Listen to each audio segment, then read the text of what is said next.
Everybody, आज मैं इस वीडियो में आपके साथ द थर्ड लेवल चैप्टर के बोर्ड एक्सपेक्टेड एमसीक्यूज डिस्कस कर रही हूँ।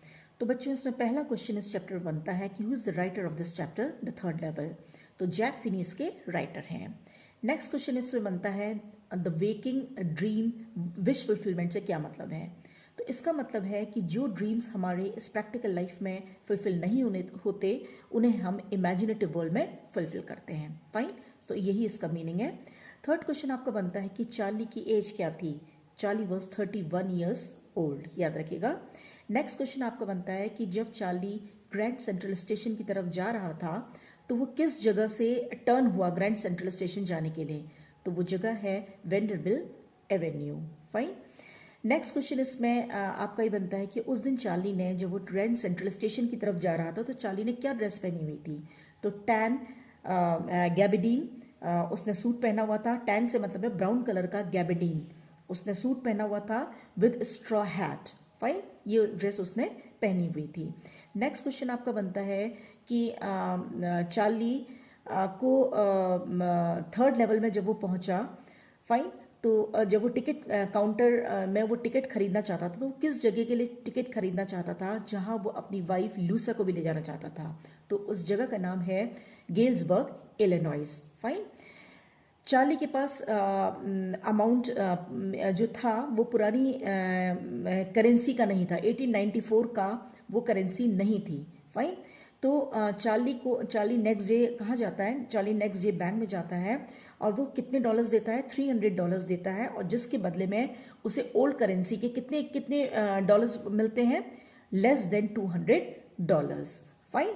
अब यहाँ पर नेक्स्ट क्वेश्चन आपका बनता है कि जब थर्ड लेवल में वो एक न्यूज़पेपर देखता है तो उस न्यूज़पेपर का नाम क्या है। उस न्यूज़पेपर का नाम है the world. Fine. Next question आपका बनता है उस न्यूज़पेपर के फ्रंट पेज में किसकी स्टोरी, लीड स्टोरी किसकी पब्लिश हुई थी, उस दिन प्रिंट हुई थी। तो उसका वो स्टोरी थी, लीड स्टोरी किसकी प्रिंट हुई थी, प्रेसिडेंट क्लीवलैंड की वो स्टोरी थी। फाइन। अब आपका नेक्स्ट क्वेश्चन यहाँ पर ये बनता है कि Charlie meaning of first day cover. बच्चों, meaning of first day cover ये बहुत ही इंपॉर्टेंट क्वेश्चन है और ये आपका पेज नंबर 5 में इस चैप्टर में दिया गया है। मैं यहाँ पर रीड कर रही हूँ।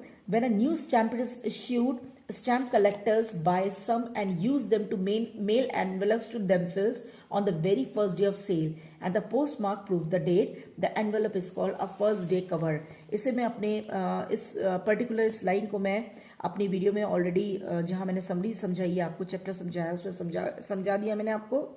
फिर भी आप यहाँ पर से लाइंस को देख लीजिएगा। फाइन। जिस दिन कोई भी न्यू स्टैम्प इश्यू होती है तो स्टैम्प कलेक्टर्स उसे एक एनवलप में अपने सेल्फ रिटन अपने खुद के एड्रेस पे वो न्यू स्टैम्प को, न्यू टिकट को वो पेस्ट करते हैं और अपने खुद के एड्रेस पर उसको उस एनवलप में भेजते हैं। तो यही फर्स्ट डे कवर है। कवर से मतलब है यहाँ पर एनवलप। फाइन। फाइन। तो उस एनवलप में जिस दिन वो particular stamp, new stamp issue हुई है। फाइन।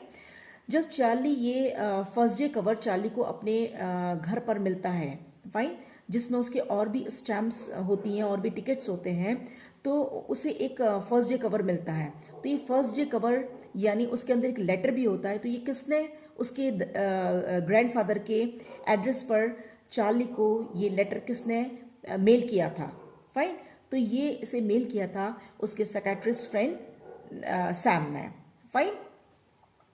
उस पर लेटर पे जो डेट लिखी हुई थी, लेटर पे जो डेट लिखी थी वो डेट कौन सी थी। तो डेट थी जुलाई 1894। आप विशेष रूप से याद रखिएगा। तो यहाँ पर जो डेट है वो दी गई है जुलाई 1894। फाइन।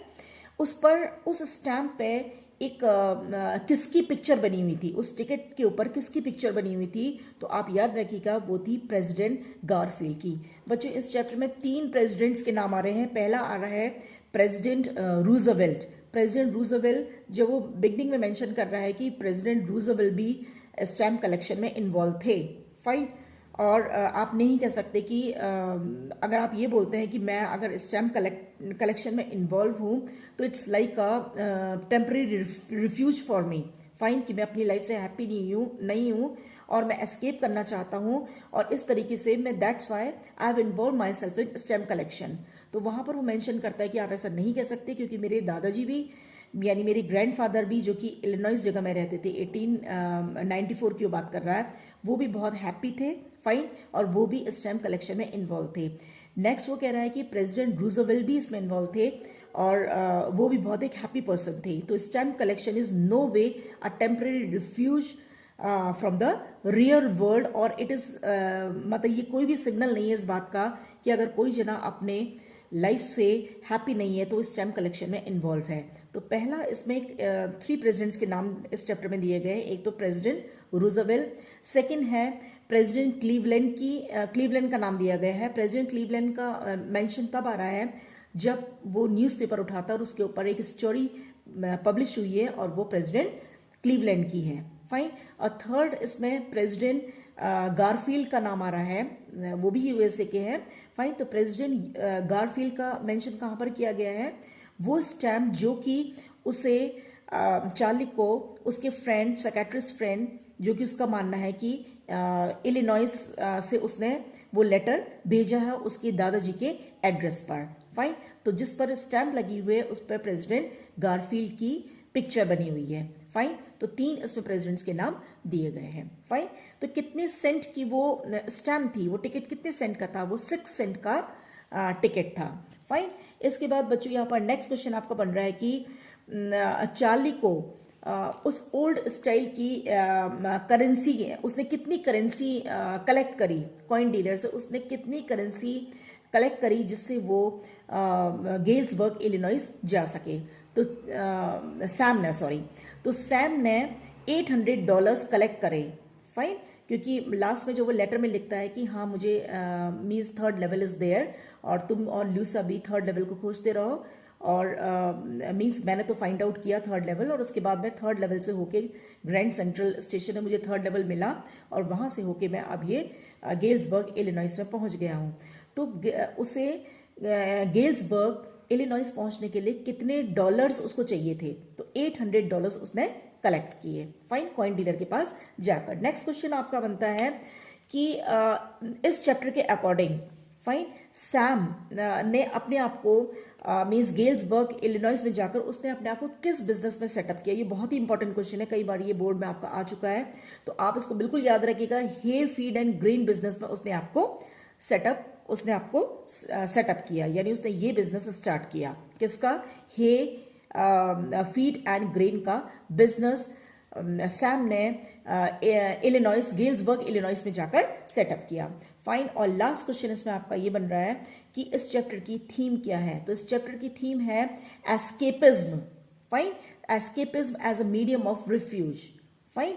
यानी आपको अगर अपनी जिंदगी से आप परेशान हैं तो आप एक इमेजिनेटिव वर्ल्ड आप क्रिएट कर रहे हैं। चार्ली इसमें इमेजिनेटिव वर्ल्ड क्रिएट कर रहा है, फाइन। तो एस्केपिज्म इसकी मेन थीम है, फाइन। और दूसरा आप ये इसमें ये भी बोल सकते हैं कि वो ट्रैवल विद द पास्ट, वो टाइम पास्ट में वो ट्रैवल करना चाह रहा है। क्वेश्चन इसमें और बनते हैं कि जब वो 3rd लेवल में आता है तो बहुत सी चीज़ें देखता है, like different type of dresses people were wearing, handle bar moustaches वहाँ पर देखता है, फाइन। वहाँ पर ओपन गैस फ्लेम्स देखता है।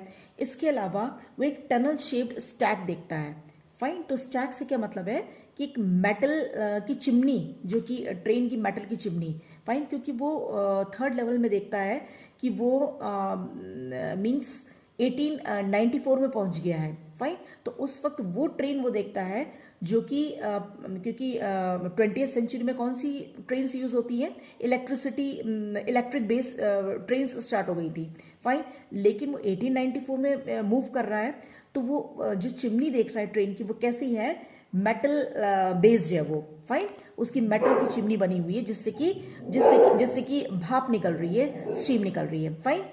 नेक्स्ट क्वेश्चन इसमें लास्ट आपका जो बच्चों इसमें क्वेश्चन बन रहा है, एक लाइन यहाँ पर दी गई है, and if you are trying to skin me you won't get very far. तो if you are trying to skin me से क्या मतलब है कि इफ यू आर, ये लाइन सबसे पहले यहाँ पर ये सोचिए कि ये क्वेश्चन कहाँ पर बन रहा है, ये किसने चार्ली को ये बात बोली? तो जब थर्ड लेवल में वो जाता है, टिकट काउंटर पर जाता है, तो वो टिकट काउंटर पर बैठा जो मैन है वो उसको बोलता है कि if you are trying to skin me से मतलब है कि if you are trying to deceive me, if you are trying to cheat me. Fine. तो दो क्वेश्चन यहाँ पर बन रहे हैं कि ये बात चार्ली को किसने बोली, तो ये बात चार्ली को बोली man at the ticket counter, और स्किन मी से क्या मतलब है, if you are trying to deceive me, if you are trying to cheat me. Fine. तो इस वीडियो में बच्चों इतना ही। Thank you very much.